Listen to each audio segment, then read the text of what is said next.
göz yaşım döküp gülümden ayrıldım bugün. Musafirlik derdini çekip ilimden ayrıldım bugün. Kança ayu yıllar beri göresim geliyor o yare. Munça bir kıyın eken dostlar zalim ayrılık azare. Kışlakma parasım geliyor, şat olup yöresim geliyor. Kara gözlü nazlı yare ben juda göresim geliyor.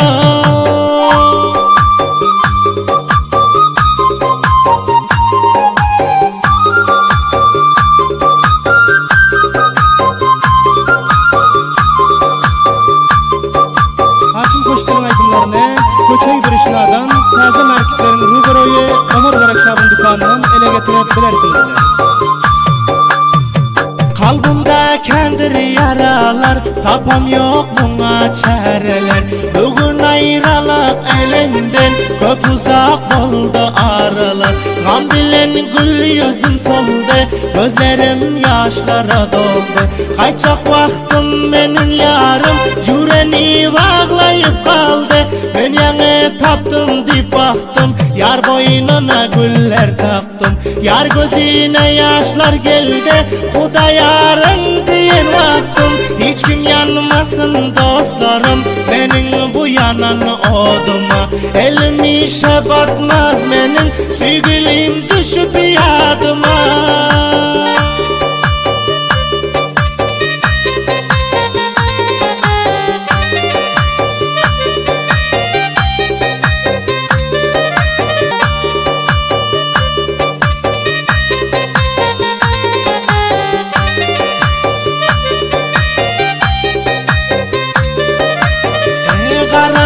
Dünyanın yüze doğmuyor günüm aylarım. Gözüme görünüp duruyor yar bilen geden çağlarım. Bugün yüreğimin derdini ağlap şiirlere bitermen. Huda canım nesip eylep kaçan şol yara yetermen. Çekerin men bugün feryat günüm bolmuyor menin şat.